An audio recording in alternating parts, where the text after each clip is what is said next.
Hello guys, আজকে আমরা একটা এক্সপেরিমেন্ট করব যে কোনো গাছকে যদি উল্টো করে রাখা হয় তাহলে কি সেই গাছটা উপরের দিকে উঠতে পারবে। তাহলে দেখা যাক। প্রথমে আমরা একটা বোতল কেটে নিয়েছি পিছন দিক দিয়ে এবং ফুটো করে দিচ্ছি চারটে, এবং একটি গাছ নিয়েছি, ফুল গাছ, একটি পলিথিন নিয়েছি যাতে গাছটাকে পেঁচিয়ে ওই ফুটো দিয়ে ঢোকানো যায় কোটোর। এবার আমরা পেঁচিয়ে নিয়েছি, এবার ওই ঢুকিয়ে দেবো, এর মধ্যে ঢুকে যাচ্ছে আস্তে করে। এবার পলিথিনটা খুলে নেবো আমরা। নিচে আমরা একটা ফোম দিয়েছিলাম যাতে আমাদের টেবিলটা খারাপ না হয়।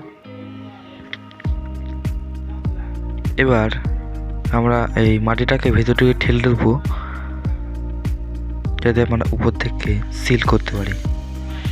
এই যে আমরা একটা ফোমের টুকরো কেটে নিয়েছি যাতে গাছটা বেরিয়ে না আসে, এবং মুটকিয়ে দিয়ে দেবো আমরা যেটাকে কেটেছিলাম। এবার টেপ মেরে দিয়েছি, নিচে দিক দিয়ে পুরো মাটি ফুল করে দেবো। এই দেখতেই পাচ্ছেন পড়ছে না গাছটা, একদম ঝুলে থাকবে। এই মাটি ফুল করে দিয়েছি। এবার গাছটাকে একটা দড়ির মাধ্যমে গাছে ঝুলে দিয়েছি। তো দেখা যাক 1 সপ্তাহ বা 1 মাস পর। Like and subscribe.